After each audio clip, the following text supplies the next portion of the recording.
Willow Radiant Church, it's Pastor Jeremy here with another 5-minute devotion from the book of Psalms. Specifically, we're going to be looking at Psalm 29. We'll read the first 2 verses of that.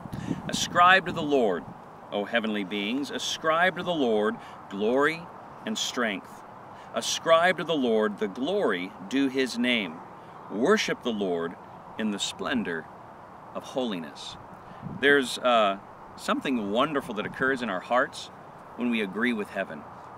Heaven doesn't need us to agree with it, but our hearts need to agree with heaven. There's something actually supernatural that occurs in our hearts when we agree with the truth, agree with the reality of who God is and what he says about who he is. If you're not sure, in fact, if you're not sure in how to worship God, if you're not sure, sometimes you're going, okay, I want to give adoration to God in prayer, I want to spend some time worshiping him, but you're just not quite sure what to say. An excellent thing to do is to use Psalms like this and allow them to give voice to your prayers. And what you're doing is you're simply, again, agreeing with heaven about who God is. And again, it's not just a discipline of doing it, it's not just a good thing to do. Something supernatural happens, and our heart actually does begin to agree with the things that we're saying. Our heart actually does begin to believe what we're saying. This is what Psalm 29 is all about. And so what I'm going to do with the rest of this devotion is I'm going to read the rest of the passage and show you how you can turn it into a prayer of adoration. So we'll do that verse by verse here. The voice of the Lord. So this is the psalmist ascribing to the Lord things that are true about him. And he says this: the voice of the Lord is over the waters.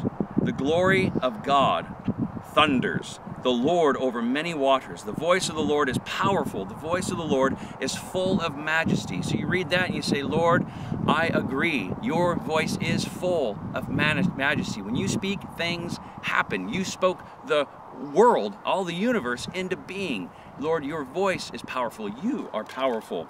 The voice of the Lord breaks the cedars. The Lord breaks the cedars of Lebanon. He makes Lebanon to skip like a calf and Syron like a young wild ox. That might be an interesting one to turn into a prayer. Let's keep on reading. The voice of the Lord flashes forth flames of fire. The voice of the Lord shakes the wilderness. The voice of the Lord shakes the wilderness of Kadesh. The voice of the Lord makes the deer give birth and strips the forest bare. And in his temple all cry glory. So you say, Lord, everything that happens in nature, when the deer gives birth to a fawn, when the birds fly and the bees pollinate, all of that happens at the voice of your command.